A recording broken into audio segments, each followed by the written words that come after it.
C'est ici, à l'extrême nord de la planète, non loin du cercle polaire, que Bastien et Giuliano vont partir à l'aventure. L'Islande, décor lunaire, terre de glace et de feu, une île volcanique qui regorge de secrets. Pendant une semaine, ils vont essayer de résoudre les mystères de ce pays, entre mythes et phénomènes naturels extraordinaires, mais pour le moment, ils ont une seule certitude, nos enfants ont rendez-vous en terre inconnue. Since week of 3, been coming on to me. Hey Jay, what's happening? Hey, what's happening?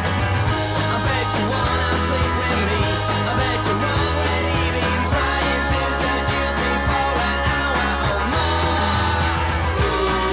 What I wanna do you, just like that, I'm looking right through you. I don't wanna screw you, but just like that, I'm waking next to you.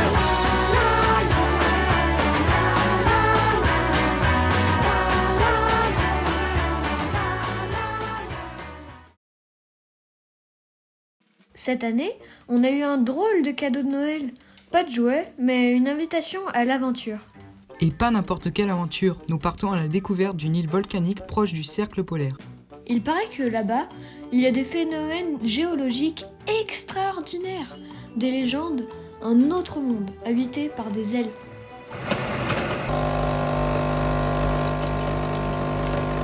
Mais l'aventure commence par un réveil à 4 heures du matin.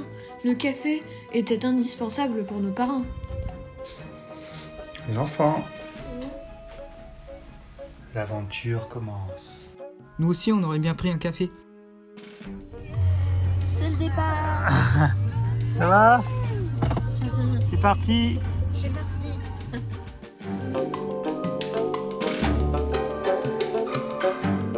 Nous voilà dans le train, direction l'aéroport. Chacun avec son sac et le strict minimum, même les consoles de jeu étaient interdites. Un aventurier doit garder les yeux ouverts. Je ne sais pas dans quelle planète nous allons tomber, mais nous avons déjà l'air d'extraterrestres. En combinaison de ski en plein Paris.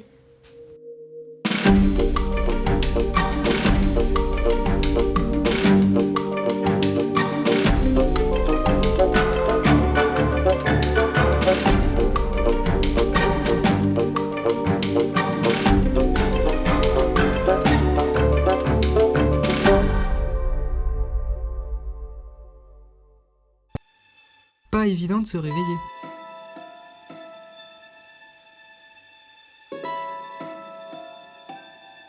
Notre mission sera de résoudre ces énigmes et de partager cette aventure avec vous. La météo sera notre premier défi. Nous avons commencé à chercher des équipements appropriés. Oui, parce que parfois, dans ce pays, il peut faire moins 10 degrés. En plus, on va faire des randonnées sur les glaciers. Nous avons suivi les conseils de grands alpinistes. Nous avons utilisé la technique des 3 couches pour rester au chaud et au sec. Autant vous dire qu'on n'avait pas froid dans l'avion.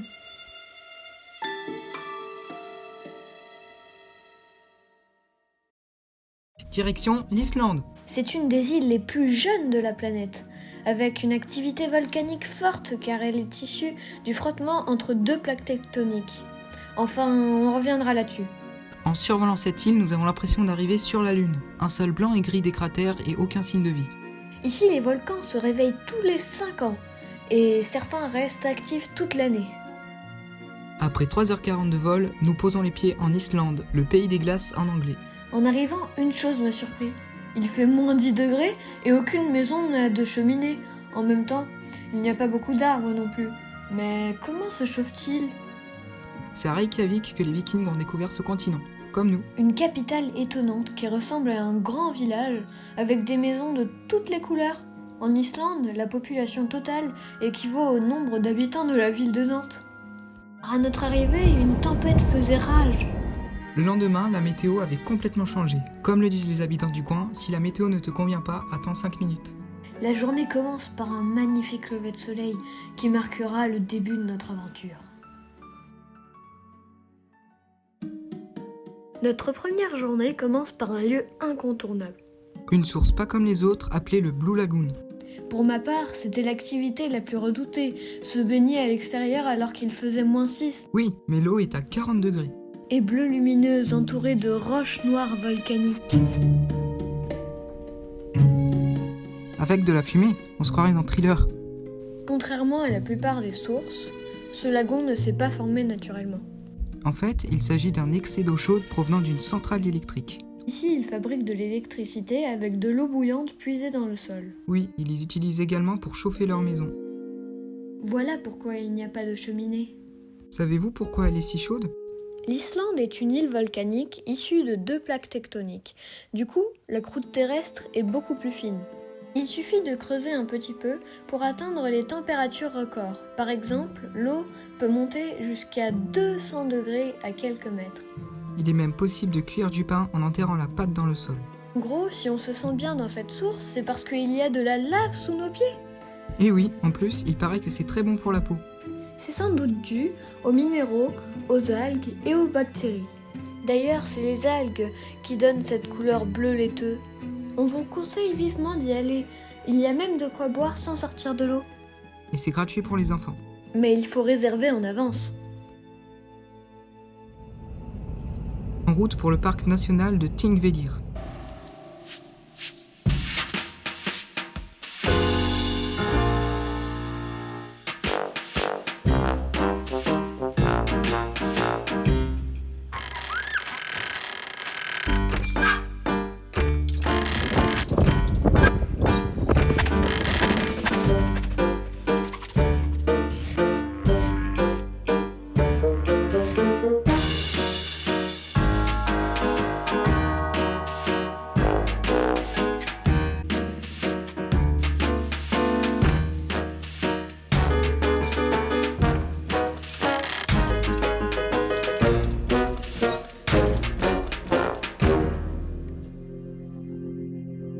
Rares sont les endroits sur Terre où l'on peut voir les failles tectoniques. La plupart sont sous les océans. Le paysage est déchiré par des fissures gigantesques. Les rivières tracent leur chemin et forment de magnifiques cascades. C'est rien de le dire, et attendez de voir les prochaines. Nous avons sous nos yeux la plaque eurasienne et américaine. 2 continents qui s'éloignent l'un de l'autre de 2 cm par an. Du coup, l'Islande grandit chaque année ? Oui, avec les phénomènes volcaniques que l'on connaît. C'est magnifique, nous avons vraiment l'impression de voir vivre notre planète. Pas d'animaux à l'horizon, et pourtant tout semble si vivant. Rien ne bouge, mais tout est en mouvement. J'ai l'impression de l'entendre respirer. Aujourd'hui, nous poursuivons l'exploration d'un site réputé, le Cercle d'Or, qui exprime encore la grandeur, la force et la majesté de ce pays. Le Cercle d'Or se compose de 3 sites naturels. Le parc national de Thingvellir, la zone géothermale de Geysir et la cascade de Gullfoss. Nous commençons par une randonnée, seule au monde, où s'étend à perte de vue un vaste désert blanc. Un énorme terrain de jeu fait de glace et de neige. Qui dit aventure dit randonnée sans indication, uniquement une boussole. Enfin, l'application boussole, tu veux dire ? Oui, mais ça reste une aventure. On a même dû traverser une rivière glaciale et braver tous les obstacles.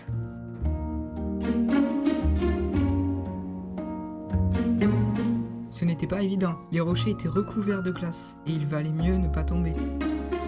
Un vrai funambule.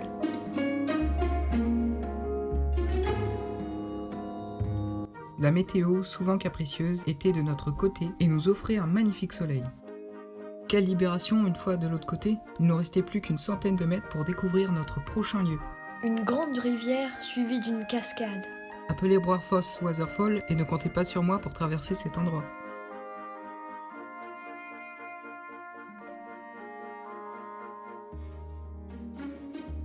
Regarde, il y a du monde sur le pont. Bah oui, il y a même un parking. Effectivement, c'est accessible en voiture, mais n'hésitez pas à sortir des sentiers battus car l'expérience vaut le coup.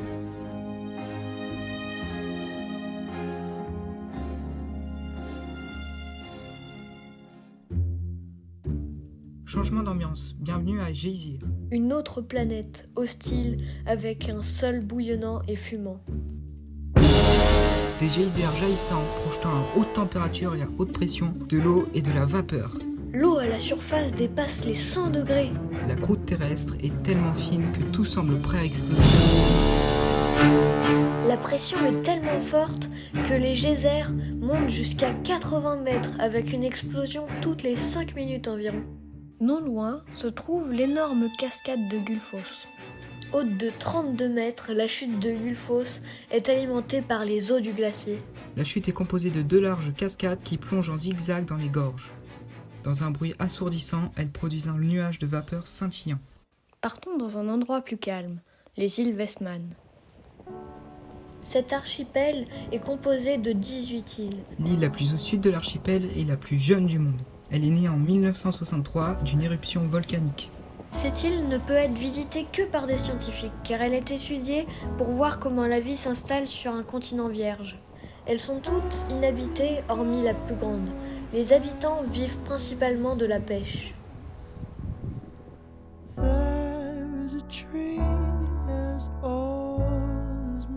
Situées entre le courant marin froid du Groenland et le courant chaud du Gulf Stream, les îles bénéficient d'un microclimat. Ici, les températures restent toujours positives. Le minimum est de 1 degré. Ce phénomène provoque également une brume constante. Ce qui donne cette ambiance mystique. La faune de l'archipel est principalement représentée par les oiseaux de mer. Une trentaine d'espèces nichent dans les falaises. Dont les macaremoines qui constituent la plus importante colonie au monde avec 10 millions d'individus. Toutefois, si vous venez voir ces oiseaux symboliques de l'Islande, évitez de voyager l'hiver car ils migrent.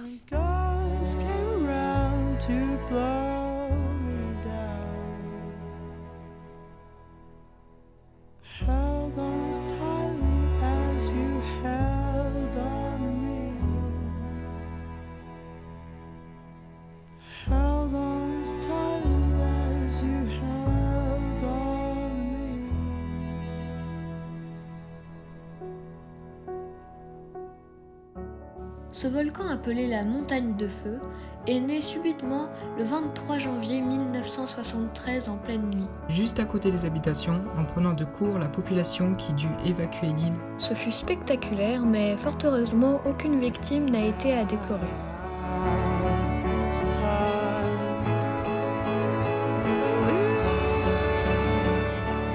Un endroit pourtant si paisible aujourd'hui. Pour y arriver, il faut 3 heures de bateau dans des conditions parfois difficiles.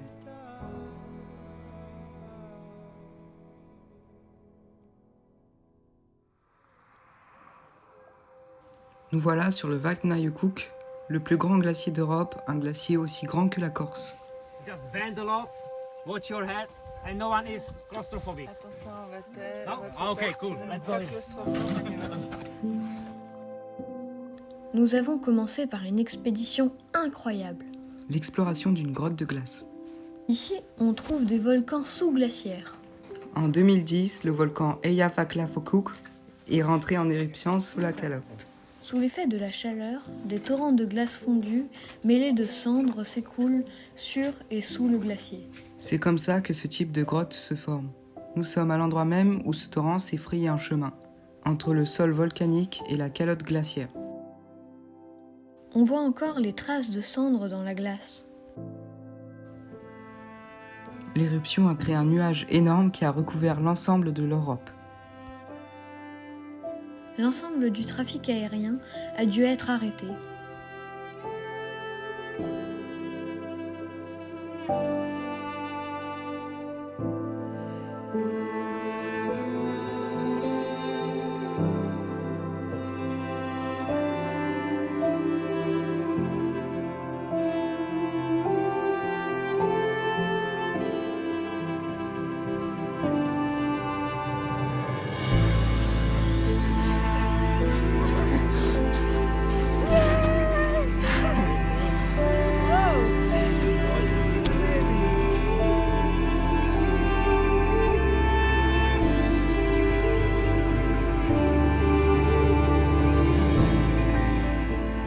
Le Vatnajökull représente 8% de l'Islande.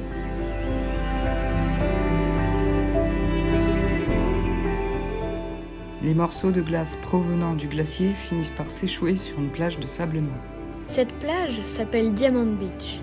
On y trouve des blocs de glace de toute taille que l'on peut assimiler à des diamants tellement ils sont purs.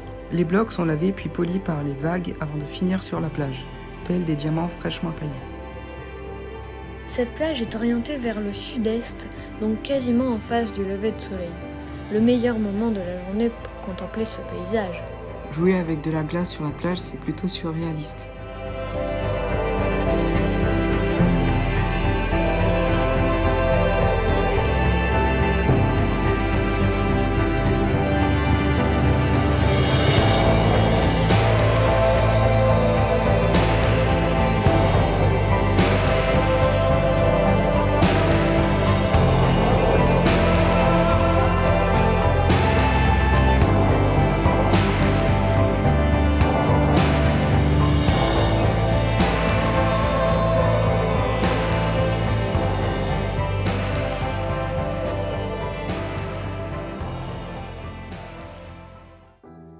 Un peu plus haut se trouve Jökulsárlón. Signifiant littéralement en français lagune du glacier, un lac proglaciaire entre Vatnajökull et la plage de Diamant. C'est par cet endroit que voyagent les blocs de glace.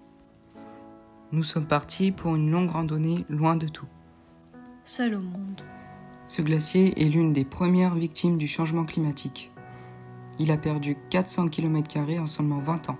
Aujourd'hui, il couvre une superficie de 7700 km², avec une épaisseur de 1 km. Pour la première fois en 2014, un glacier d'Islande a disparu, le Högjökull. Sur place se trouve une plaque de bronze qui s'adresse aux générations futures où l'on peut lire « Tous nos glaciers devraient connaître le même sort au cours des 200 prochaines années. Nous avons conscience du changement climatique et nous savons comment y remédier. Vous seuls savez si nous l'avons fait.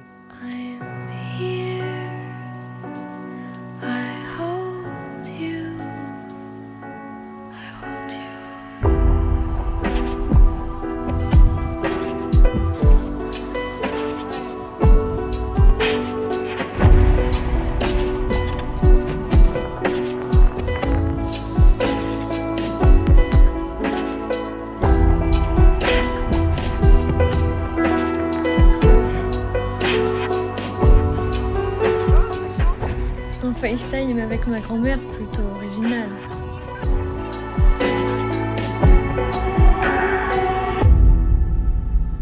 Rest now your heart. It's alright. We're alright. Although you're gone, I'll be here to hold you. I've got you.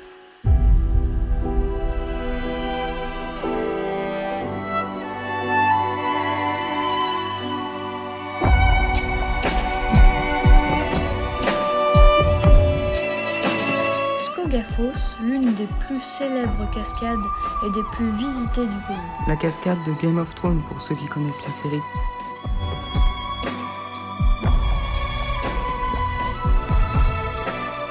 Reynisfjara.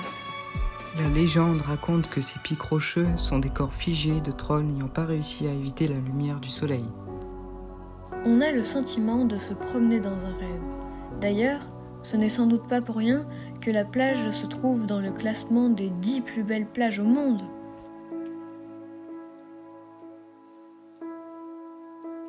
La plage noire du Reynisfjalla s'est formée suite à l'une des grandes éruptions du volcan Kalta qui trône à proximité. Au contact de l'eau glacée, la lave brûlante s'est décomposée en petits fragments qui se sont transformés en sable.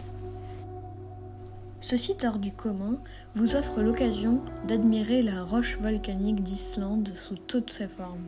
Des pierres lisses en passant par des grottes et des arches, ces créations géologiques émerveillent tous les visiteurs. La formation la plus étonnante de Reynisfjalla est inconstablement l'ensemble de colonnes basaltiques géométriques. Nous avons l'impression de voir notre planète telle qu'elle était dans sa jeunesse. L'Islande est une vraie machine à remonter le temps.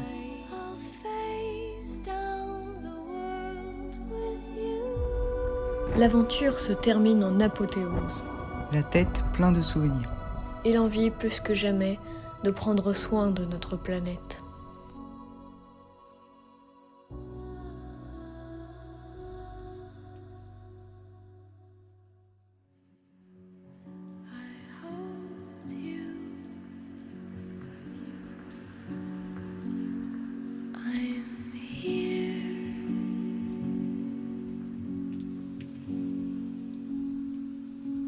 to hold you.